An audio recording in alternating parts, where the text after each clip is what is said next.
Hola a todos, bienvenidos a un nuevo episodio de Midnight Sessions. Hoy día vamos a tocar bastante temas de ecosystem. Vamos a hablar sobre el hackathon que sucedió en Berlín. Y voy a compartir algunas fotos y videos. Vamos a conversar de un último blog que fue compartido por el team de DevRel, de Midnight. Y luego vamos a seguir continuando a estudiar unas funciones del folder API, Display Counter Value y Create Wallet and Midnight Provider.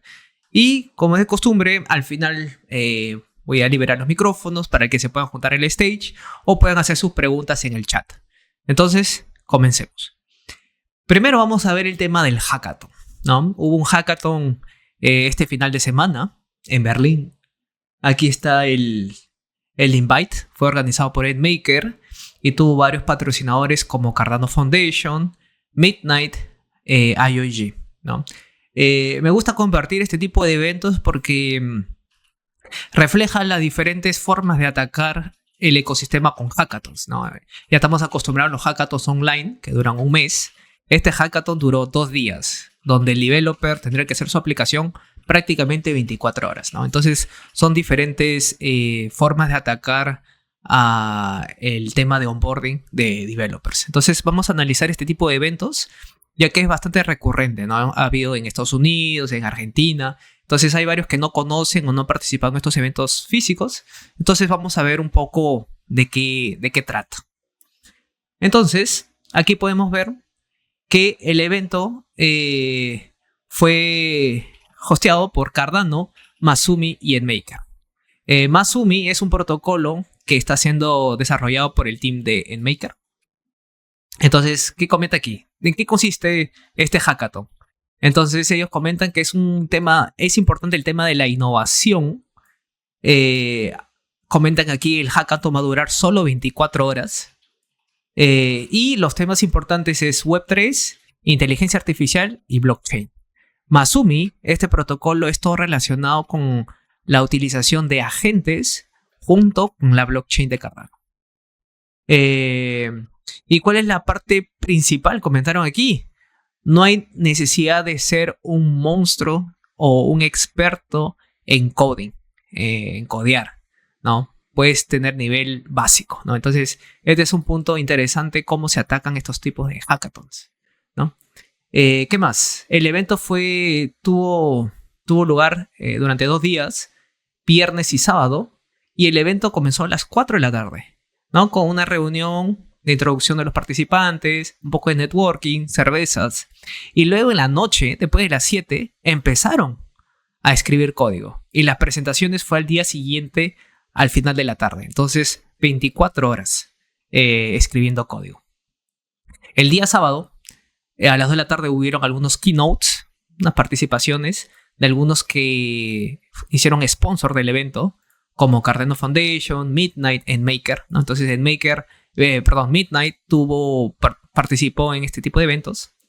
Y luego, cada team tenía 4 minutos para presentar su proyecto, que es bastante similar a lo que se tiene en los hackathons online, que duran un mes. Luego de la presentación hubo una cena, networking, y luego se anunciaron los ganadores. Vamos a ver en qué consistían los tracks y los premios. 15.000 euros de premios. El hackathon se dividieron en 3 tracks. El track de Cardano, el track de Masumi y el track de Midnight. Súper interesante. Entonces, developers podían elegir su track y participar en uno de ellos. ¿En qué consistía el objetivo, el scope de cada uno de estos tracks? Eran tracks abiertos. Si vemos aquí la descripción de Cardano, básicamente resolver algún problema que pueda transformar el mundo DeFi. Entonces, básicamente abierto, ¿no? Entonces, si tú tenías algo novedoso, podías presentar ese proyecto. Igualmente en Masumi, pero relacionado con el framework, el protocolo desarrollado por EdMaker. Entonces tenías que usar el protocolo de Masumi para hacer alguna aplicación. Y el tema de Midnight, igual, utilizando la infraestructura de Midnight, podías desarrollar cualquier tipo de aplicación, ¿no? Resolver algún tipo de problema. Entonces eran scopes abiertos que se hacía durante un día, 24 horas. ¿no? Entonces, eso era el scope. Me gusta compartir este tipo de eventos porque muestra diferentes formas de hackathons. Hackathons de 2 días es un hackathon bastante de networking que muestra cómo desarrollarte con otros developers y cómo desarrollar una aplicación en 24 horas, que básicamente es una idealización. Entonces voy a compartir con ustedes unas fotos del evento. Bien interesante. Primero voy a compartir con ustedes algunas fotos. Vamos a ver, vamos aquí. Entonces, aquí tenemos vamos a pasar aquí. Aquí tenemos el evento en el 4.º piso. Era un edificio de 4 pisos, donde en el primer piso era un área que se hablaba de blockchain en general. En el segundo piso estaba Solana. En el tercer piso era un área de developers. Y en el cuarto, las presentaciones, ¿no? Esta foto que les muestro es el 4.º piso. Entonces, mientras los developers estaban desarrollando sus productos en el tercer piso, aquí había empresas o los sponsors dando charlas. Y aquí la gente podía ir escuchando de esas introducciones. Entonces, el ambiente bien fresh, bien light. Aquí colocaron en un pasadizo las carpas, ¿no? Entonces los developers tenían 24 horas. Pero digamos que tú querías descansar, recargar las baterías durante 3 horas. Tenías donde recostarte aquí, ¿no? Para no perder el tiempo y ser eficiente en el tema del sueño. Entonces, súper interesante, ¿no? Se ve cómo hay una integración de developers en ese sentido. Ese es más o menos el programa del hackathon, el día sábado. Entonces comenzó con un desayuno a las 9, el lunch fue a las 12. Hablaron muy bien de la comida. Dice que la comida fue excelente, superó las expectativas. Después de 12 a 15 horas, algunas sesiones, algunas reuniones, algunos interviews. Y luego a las 2 comenzaron los lectures, ¿no? De EndMaker, Cardano Foundation y de Midnight. Y luego a las 18 horas, perdón. Y durante este tiempo también fueron las presentaciones de los hackathons. Tuvieron 4 minutos y presentaron. Y a las 18 horas se presentaron los resultados. Y luego se tuvo la cena de despedida y la ceremonia. Entonces, un evento que se utilizó bastante bien el tiempo. Y los hackathons desarrollaron en 24 horas. Ahora les voy a comentar unas anécdotas bien interesantes. Mi hermano participó. Como algunos saben, yo tengo un hermano gemelo. Entonces no soy yo el que está en la foto, es mi hermano, y él estuvo en el evento y él que me está compartiendo las fotos y estoy compartiendo con ustedes. En el segundo piso, que había un evento de Solana, podemos ver que era el Web3.hub. Hay diferentes marcas que también participaron. Entonces realmente fue un evento que integró diferentes blockchains. Podemos ver aquí Ledger, Solana, Ethereum, Cardano, Near, Base, Algorand, Bidavo, Jupiter. Bastantes blockchains y empresas participaron. Este es el 4.º piso, ¿no? Ven aquí que hay un sofá para una área más chill. Y acá a la izquierda ponían unas sillas para conferencias donde había más gente, ¿no? Aquí en el sofá entran 10, 15 personas. Aquí podía entrar más gente, ¿no? Como les comenté, la comida fue excelente. Aquí dieron lasaña, ensalada, vino. Mantenían a los developers contentos, ¿no? Que es importante.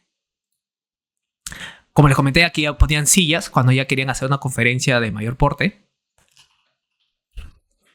Y aquí para dividir, ¿no? Cuando habían tanto las sillas como los sofás, ponían esto aquí para no incomodar. Este es un área de developers, ¿no? Aquí que estaban desarrollando código, el tercer piso, para tener un área más tranquila, sin mucho ruido. Entraban aquí y podían desarrollar. Es importante tener las pantallas, ¿no? Hay algunos developers que necesitan su pantalla al costado para tener más claridad. Voy a compartir con ustedes unos videos también del lugar.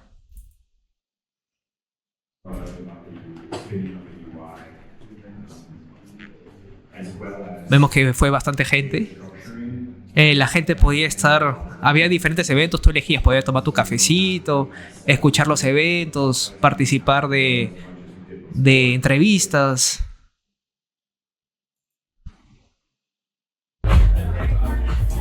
Había DJ. No, La gente hacía networking, abajo estaban quien estaba desarrollando código, podían subir, tomar una cosa, conversar, networking, hacer entrevistas. Entonces, un lugar súper entretenido. Aquí fueron las premiaciones.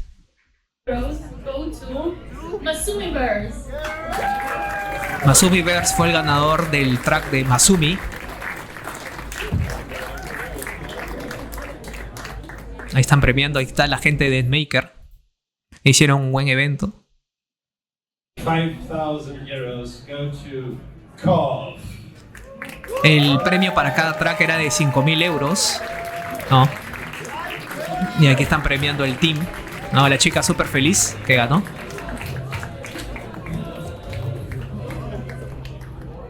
¿No? Entonces, súper entretenido y quería compartir con estos tipos de eventos presenciales. Que esta vez sucedió en Berlín, yo participé uno en Argentina y Midnight está haciendo varios de estos eventos a nivel mundial. Excelente. Ahora, hablando de hackathons, quería compartir con ustedes el último blog que fue compartido por Loren, la head de DevRel, de Midnight, donde habla de cómo los developers pueden alabancarse, pueden crecer junto con el ecosistema de Midnight, ¿no? Entonces, comparte la experiencia de dos teams, Brick Towers y Eda Labs, ¿no? Quien no sepa, yo hago parte del team de Eda Labs, entonces tuve bastante participación en la elaboración de este blog y voy a compartir con ustedes algunas experiencias, sugerencias de los developers que entran en Midnight, cómo pueden crecer en el ecosistema. Entonces aquí Loren explica un poco de el objetivo de este blog, ¿no?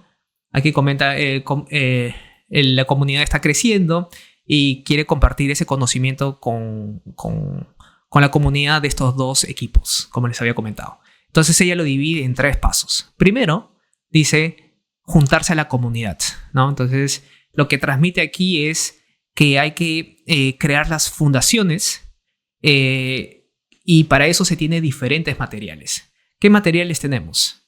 Ella comenta aquí que tenemos, a ver si encuentro, tenemos Midnight Documentation, los docs que siempre estamos compartiendo y ahora integraron KPI para facilitar su utilización. Tenemos los diarios, tenemos Academy, la academia, y tenemos tutoriales, ¿no? Inclusive los videos que estamos haciendo semanales en los 3 idiomas. Entonces, y Discord, donde la comunidad puede preguntar. Tenemos Discord de Mesh para Midnight, el Discord de Midnight mismo. Entonces, hoy en día se tiene bastante estructura y bastante material para crear esas fundaciones y entender cómo funciona Midnight y poder intercambiar conocimiento con diferentes developers o gente del ecosistema en sí, ¿no? Entonces, aquí Imants de Brick Towers comparte algunas sugerencias como a ver qué comenta aquí. Él recomienda que nuevos miembros empiecen con los ejemplos oficiales, ¿no? Y después se expandan por ahí. Entonces, hoy en día hay bastantes ejemplos en el ecosistema. Entonces, es interesante ver esos ejemplos, intentar entenderlos con la documentación que se tiene hoy en día. Y de ahí, una vez que se tenga esa fundación, se pasa para la fase 2, que sería crecer por medio de los eventos. Y cuando hablamos de eventos, son el hackathon online, que está sucediendo hoy en día, y el hackathon presencial, como el que le mostré el que sucedió en Maker. Claro, no hay como ir a todos los hackathons presenciales, pero si alguno está cerca de donde viven, sería súper interesante que participen en esos hackathons presenciales, ¿no? Entonces aquí, el tema de hackathons, me entrevistaron y di algunas sugerencias cómo te eleva participando en estos hackathons, ¿no? Entonces, aquí hackathons hace que los developers salgan de su zona de confort y puedan aprender, ¿no? Colaboración es súper importante y saber cómo estructurar un problema, cómo saber las capacidades de tu team y estructurar todos esos recursos de tal manera que se pueda ejecutar un proyecto en un mes. Entonces, la estructuración y la idealización de tu proyecto, sabiendo los recursos que tengas, es súper importante, ¿no? Un caso típico, ha habido proyectos más simples que consiguieron cumplir el 100% del scope propuesto, tienen un mejor marcador que proyectos, por ejemplo, súper complejos, donde entregaron solo 20%, ¿no? Entonces, un punto importante es manejar recursos y tiempos. Y luego aquí, hoy en día se está utilizando diferentes personas fuera de Midnight Core Team para ser jurados en este último hackathon que va a haber ahora el viernes, las presentaciones. Hay jurados del ecosistema. Va a estar gente de Sunday Labs, de Brick Towers, de DALabs. Mi persona, voy a ser uno de los jurados para este hackathon. Entonces, súper feliz para ver todos los proyectos que se están presentando en este hackathon. Aquí uno de los proyectos presentados por Brick Towers. Entonces, tanto DALabs como Brick Towers, nosotros participamos bastante en esos hackathons para ganar visibilidad y aprender, ¿no?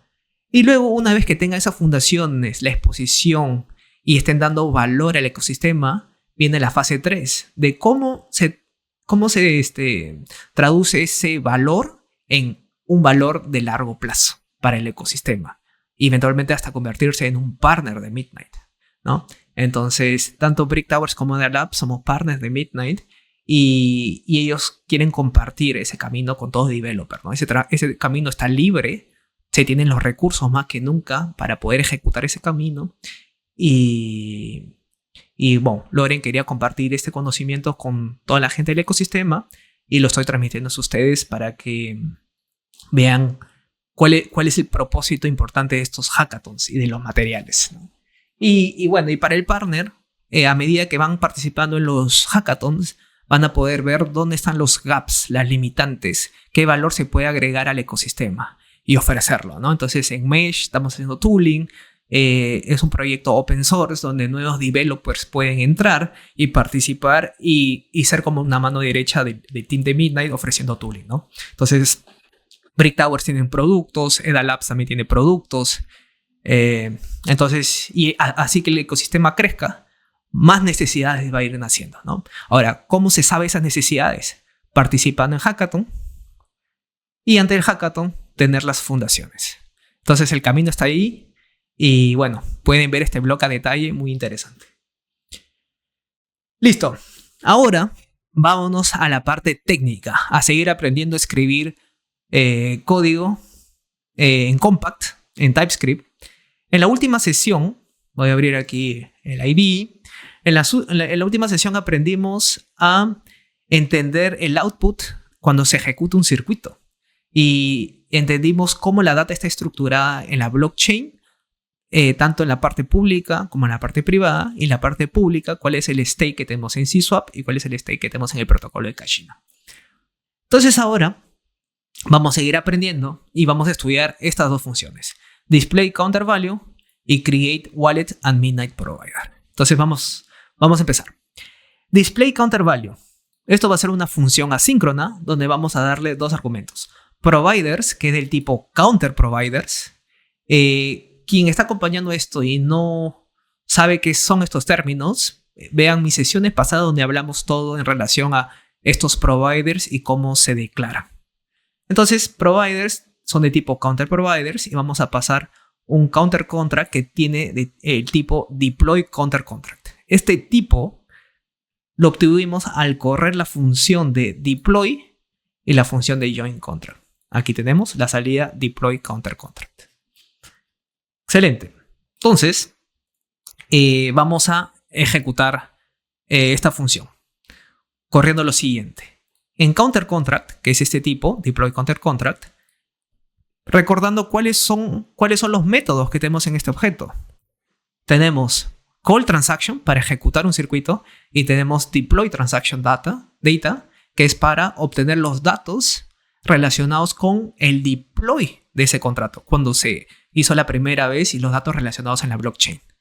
En este caso, no vamos a ejecutar un circuito, sino lo que queremos es obtener alguna información de ese contrato. Entonces vamos a elegir Deploy Transaction Data.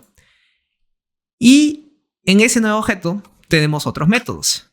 Tenemos Private y Public Information. Como nosotros queremos buscar Contract Address, ese está en Public. Y si vemos en Public, tenemos otras variables. Tenemos Block Hash, Block Height, de cuando se hizo deploy de ese contrato. Contract Address del contrato. Initial Contract State, el contrato inicial. y transactions, hash y ID de cuando se ejecutó ese contrato. Entonces vamos a elegir contract address y de esa manera, a partir de este objeto de tipo deploy contra contract, podemos obtener la dirección de nuestro contrato. Excelente. Ahora queremos tener el valor de las variables ledger de ese contrato. Para eso vamos a utilizar esta función getCounterLedgerState. Esta función la estudiamos hace 3 sesiones pasadas. Si recordamos, esta función fue declarada aquí arriba, ¿no? Que básicamente pasamos providers, nuestra dirección, y como resultado tenemos el state del contrato. Entonces, vamos a llamar esa función, vamos a pasar los providers, vamos a pasar la dirección del contrato que lo obtuvimos aquí arriba, y con eso vamos a obtener el valor del state de ese contrato. Vamos a ver si es null, hacemos un log, que no existe ningún state, y si hay, mostramos en el log el resultado. Y como salida de esta función, vamos a retornar un objeto que tengamos la dirección del contrato y el valor del smart contract, la parte de ledger. Excelente. Entonces, con eso ya tenemos display counter value que podemos obtener esas dos informaciones. Ahora, vamos a declarar la función create wallet and midnight providers. Entonces, vamos a definir 2 providers. Saben que Midnight nos ofrece 6 providers más providers customizados que nosotros podemos incluir. Uno de estos 2 providers, el wallet provider y midnight provider. Entonces, esta función vamos a declarar esos 2 providers.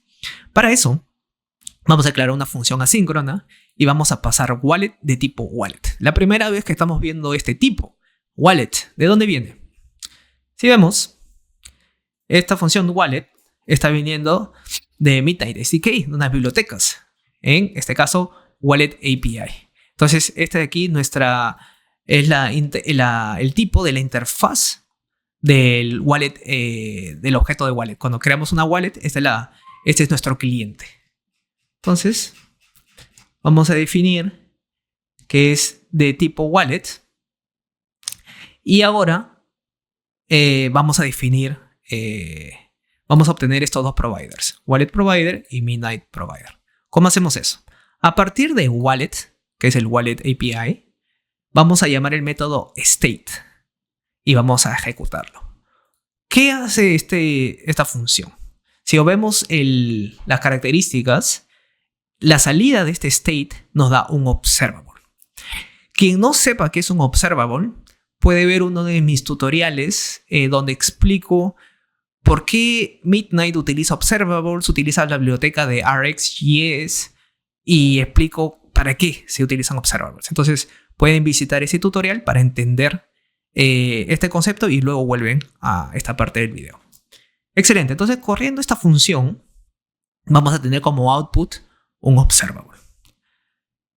Y como resultado nosotros queremos tener el state. ¿Cómo obtenemos el state de un observable? Vamos a utilizar una de las funciones de RxJS. Este Rx viene, si vemos aquí en las bibliotecas, Rx, estamos definiendo el objeto total de la biblioteca RxJS. Entonces, vamos a llamar el método firstValueFrom. ¿Qué hace este valor? Una vez que recibe el primer valor, el observable, vamos a esperar ese valor y se lo vamos a dar al state. Entonces, en este state ya tenemos el state de nuestra billetera. Como referencia, estoy incluyendo aquí las diferentes informaciones que podemos obtener de ese state. Podemos obtener address, available coins, balances, coin public key, coins, encryption public key, nullifiers, pending coins, sync progress, ¿no? Cuando se ejecuta esta función, podemos ver que el valor está aquí, en los logs. Aquí podemos ver las direcciones y los coins que tengo en mi cartera, ¿no? Mi billetera, perdón. Entonces, todos estos valores son súper importantes entenderlos, así como los valores que estudiamos aquí arriba. Entonces, en la próxima sesión vamos a estudiar cada uno de estos outputs y cómo crear los 2 providers.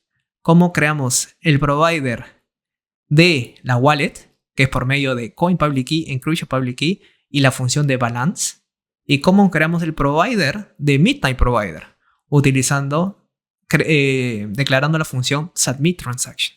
Entonces, en la próxima sesión vamos a entender estas dos funciones y la salida de la wallet. Entonces, ya en términos generales vamos a entender cómo está el state, tanto en la parte de Cashina, con información privada y pública, y en la parte de CSwap, pero también vamos a entender cómo se representa ese state de CSwap en las billeteras de los usuarios, entendiendo cada uno de estos términos. Eso lo vamos a ver en la próxima sesión. Excelente. Entonces, aprendimos cosas interesantes de esta sesión en parte de función. Ahora voy a abrir los micrófonos para que el que quiera subir stage, hacerme una pregunta, puede levantar la mano. Aquí habilité el tema de las manos, o puede escribirme en el chat sus preguntas y yo voy respondiendo.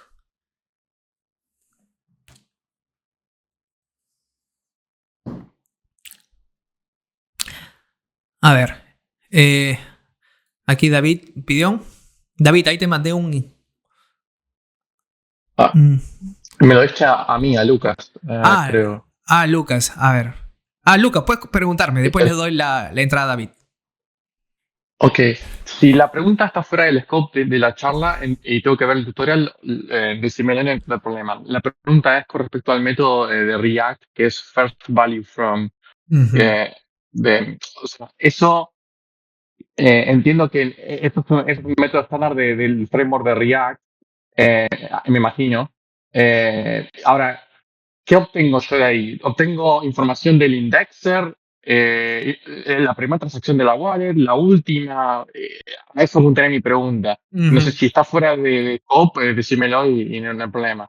No hay ningún problema. Las preguntas son generales, pero esto está bastante dentro del scope de lo que discutimos. El first value from no es de la biblioteca React, sino de la biblioteca de RxJS. Si ves aquí, estamos usando Rx, que viene de la biblioteca de RxJS, que es la biblioteca en JavaScript para interactuar con observables. Y observables, ¿y por qué observables? En la biblioteca misma de Midnight, este wallet object corriendo el método de state, como output nos da un observable. Entonces tenemos que utilizar RxJS para poder interactuar con observables. Entonces RxJS es esa biblioteca que nos permite hacer eso. Y lo que hace esta función de first value from, un observable no es otra cosa que puedes pensarlo como si fuera un buffer que empieza a recibir valores del indexador o de tu wallet, ¿no? Y cuando recibe un nuevo valor, este first value from va a decir, ok, recibí este valor en el buffer, entonces lo quiero. Y ese valor se traduce en tu state, ¿no? Pero la forma de leer ese valor tiene que ser con este método, first value from. Entonces simplemente es como una función, un helper function para poder conseguir un valor de un observable. Y el valor de este state, aquí estoy logueando las diferentes salidas, que la próxima sesión vamos a estudiar en detalle cada una de ellas para que entiendan qué salida tenemos en la state. Cuando tú tienes tu billetera en Midnight, realmente qué cosa tú tienes en tu poder, ¿no? Entonces vamos a aprender todos estos significados. Entendí perfecto. Y una pregunta, el wallet.state me da el último estado de la billetera en teoría. ¿Y eso es así? Claro, no, sí, el state te da un observable, que es un buffer que va recibiendo... Claro, sí. va recibiendo informaciones. Lo que hace este first value from es que así que recibas el primer valor, ese valor tú lo vas a obtener, ¿no? Entonces digamos que un buffer, empezaste a recibir valor 1, valor 2, pero aún no te has suscrito a este buffer. Entonces no vas a recibir nada. Si después del punto 2 te suscribiste, tú no vas a recibir estos primeros, sino sería el próximo valor que entre en el buffer después de la suscripción. Ok, entendido. Mil gracias. Listo. A ver, voy a... David, ¿quieres subir al stage o veo tu pregunta? A ver, te voy a invitar de igual forma, en caso quieras... a ver. Te mandé el invite, si es que quieres subir al stage. O si no, leo aquí tu pregunta. Vamos a ver. Aquí David comenta. Con RX se toma el valor de stable de wallet y con state, ahí te está respondiendo tu pregunta, ¿no? Es con RX, que la biblioteca se toma el valor del state de la wallet y con state accedes al balance. Si tengo varios tokens, el balance sería de todos los tokens, un array. Que es una pregunta también. A ver, con el state accedes al balance y si tengo varios tokens, el balance sería de todos los tokens. Correcto, David. Si ven aquí en el resultado de state, pueden ver, y eso lo vamos a ver en la próxima sesión, ya sé que la próxima sesión va a ser súper interesante, podemos ver que nos da la dirección de nuestro state, cuáles son los coins available, cuáles son los coins pending, eso vamos a ver en la próxima sesión, qué significa la diferencia entre available y pending, podemos ver cuáles son los nullifiers, cuál es nuestro encryption key, nuestro compatible key, cuáles son nuestros coins, que sería la sumatoria de available con pending. Pero todo eso lo vamos a ver. Pero sí, David, a tu pregunta, con el state podemos saber el state general de nuestra billetera. ¿Qué tenemos? Y cuáles son los diferentes commits que tenemos para visualizar. Con este encryption key es como visualizamos cada uno de estos commitments. Excelente. ¿Alguna otra pregunta? Cualquier cosa me levantan la mano. A ver, David, aquí. Ok. Hay una pregunta que me hicieron en la sesión de inglés. Voy a compartir con ustedes. Me preguntaron con la parte de UI, ¿no? Entonces, ¿qué sucede? Nosotros estamos aquí yendo paso a paso en relación a este primer ejemplo que es un counter. El ejemplo del counter, el smart contract es muy, muy simple. Sin embargo, lo que estamos haciendo es estudiar cómo crear una aplicación end-to-end con un ejemplo súper simple de contrato. Sin embargo, eso nos va a dar un conocimiento general de cómo utilizar las instancias, el framework, los SDKs, de tal manera que después podamos ejecutar contratos más complejos. Entonces, de la forma que estamos estructurando, primero tenemos un file donde definimos el contrato y la información privada. Luego un counter CLI donde definimos, y lo que estamos estudiando ahora, unas funciones, APIs. Luego vamos a estudiar el CLI, que sería la TUI, cómo interactuar con nuestro contrato con una interfaz de texto. Y luego vamos a estudiar diferentes frameworks de cómo hacer el test de nuestros contratos, tanto en el folder de CLI, tenemos aquí test, como en la parte de contrato. Test. Entonces no hay necesidad de correr las instancias y tener una interfaz gráfica, sea UI o sea de texto. Todo se puede correr por medio de test, de framework, con el objetivo de acelerar el proceso. Y finalmente vamos a pasar para la parte de UI, ¿no? Aquí esto es un work in progress, estamos trabajando, donde se está haciendo unas pruebas con Nextpage, pero la recomendación es utilizar este Vite React, ¿no? Que es el bundler que Midnight Core Team está utilizando. Entonces siempre recomiendo utilizar el mismo framework que usa Midnight para no tener problemas de compatibilidad con Next. Por ejemplo, estamos teniendo problemas de compatibilidad con el bundler que utiliza Webpack y TurboPack ahora pero todavía están mejorando ese bundler. Y Vite es un bundler que la gente de Midnight utiliza. Entonces es mucho mejor al inicio utilizar ese bundler, ¿no? Y realmente Vite con React es un bundler que yo recomiendo utilizar, pero todo eso vamos a estudiar. Entonces, una vez que finalicemos toda esa DApp, lo que vamos a hacer es ir y estudiar otros contratos, best practices, cómo ejecutar sistemas off-chain, cómo interactuar con base de datos. Entonces, lo que estamos haciendo aquí es realmente el inicio de todo un proceso que va a tomar bastante tiempo, pero por eso todo el mundo puede empezar desde cero, ¿no? Va primera sesión, segunda sesión, de aquí a 2 meses ya vamos a estar a un nivel un poco más avanzado, pero siempre van a poder acceder a estos primeros episodios para que puedan crear esa fundación, ¿no? Bueno, entonces ese es un tema de lo que vamos a ver en el transcurso de los meses. Y bueno, quería compartir eso que me preguntaron en la sesión de inglés. Listo, entonces si no hay ninguna pregunta adicional, déjame ver aquí en el chat. Aquí David me está preguntando. A ver. Vamos a esperar. David, ¿estás escribiendo o Me comenta si quieres subir al stage. Te doy aquí. Te doy permiso. Creo que ya te mandé el. Te mando de nuevo, a ver. Pueden entrar al stage, no se preocupen, no sean tímidos. Island está escribiendo, David. Vamos a esperar ahí un minutito. A ver. Island me dijo aquí, it's okay, my Spanish. Listo, Island dice que sí, su español no es muy bueno, pero entendió alguna cosa. English class is too early for me. Sí. Island, inglés.